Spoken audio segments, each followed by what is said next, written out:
സദ്ഗുരു ശ്രീമാതാ അമൃതാനന്ദമയി ദേവിയുടെ മുഖ്യ കാർമ്മികത്വത്തിൽ കൊച്ചി ഇടപ്പള്ളി ബ്രഹ്മസ്ഥാന വാർഷിക മഹോത്സവം തുടരുന്നു. സ്നേഹം നഷ്ടമായാൽ ജീവിതം തന്നെ നഷ്ടമാകുമെന്ന് അമ്മ പറഞ്ഞു. അറിവിനും കഴിവിനുമുപരി സാഹചര്യങ്ങളെ സമചിത്തതയോടെ കൈകാര്യം ചെയ്യണമെന്നും അമ്മ വ്യക്തമാക്കി. അമ്മയുടെ ദർശനം തുടരുകയാണ്. ഇടപ്പള്ളി ബ്രഹ്മസ്ഥാന മഹോത്സവത്തിലേക്ക് എത്തിയത് പതിനായിരങ്ങളാണ്. മക്കളെ കാണാൻ രാവിലെ 11 മണിയോടെ അമ്മ വേദിയിലേക്കെത്തി.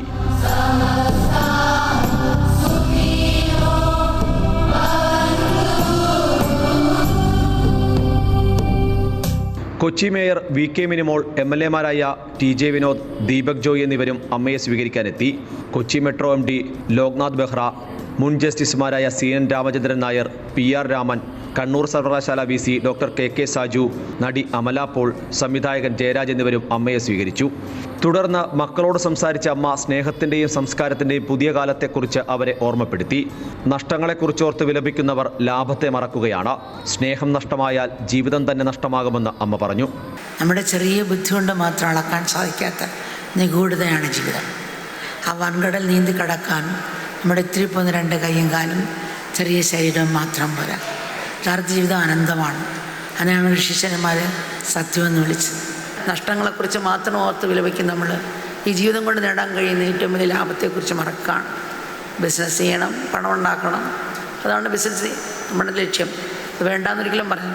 ബിസിനസ് നഷ്ടമായ പാപ്പരാകും. ഇത് ബിസിനസ് സംഭവിക്കുന്ന ഏറ്റവും വലിയ നഷ്ടം പാപ്പരത്വം പ്രഖ്യാപിക്കുക എന്നുള്ളതാണ്. പിന്നെ സ്നേഹം നഷ്ടമായാലോ ജീവിതം തന്നെ നഷ്ടമാകും. കാരണം ജീവിതത്തിൻ്റെ മൂലധനം സ്നേഹമാണ്. ആ സ്നേഹമെന്ന ലാഭം കൊയ്തെടുത്ത് നമ്മുടെ ഹൃദയത്തിൻ്റെ നിലവറ നോക്കണം എന്നുള്ളതാണ്. വിനയമാണ് നമ്മുടെ യഥാർത്ഥ ഭാവമെന്നും അഹന്തയ്ക്കും അഹംഭാവത്തിനും ഏറെ നാൾ നിലനിൽക്കാനാകില്ലെന്നും അമ്മ വ്യക്തമാക്കി. വിനയമാണ് നമ്മളുടെ യഥാർത്ഥ സ്വഭാവം. അഹന്ത കൃത്രിമമാണ്. വിനയമുള്ളൊരു അറിയാതൊരു ആകർഷണം ഉണ്ടാകും. അഹന്തയുള്ളവർ മുഴുവൻ മാറി നിൽക്കാനാണ് പലരും ശ്രമിക്കുന്നത്. അപ്പം ആ ഒരു ഭാവമാണ് നമ്മളിപ്പോൾ പ്രവർത്തിക്കുക, ചിന്തിക്കുക. നമ്മളിൽ ചിന്ത വന്ന ഉടനെ തന്നെ വാക്കായി ചീത്ത വിളിക്കും. ചിന്ത വന്ന ഉടനെ അടിയാകും.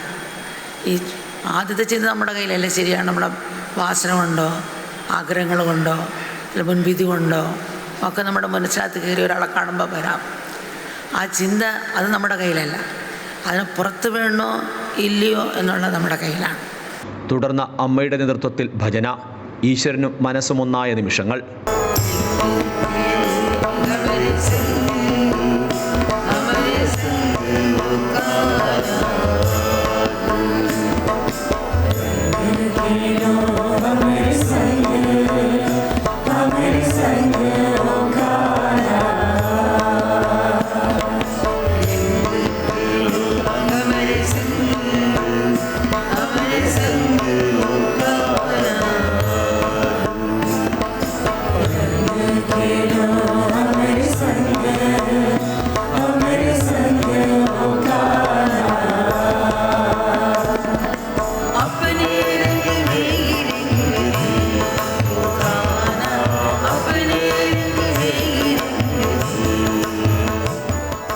പ്രത്യേക പൂജകളോടെയാണ് ബ്രഹ്മസ്ഥാന വാർഷിക മഹോത്സവത്തിൻ്റെ ഇന്നത്തെ ദിനവും തുടങ്ങിയത്.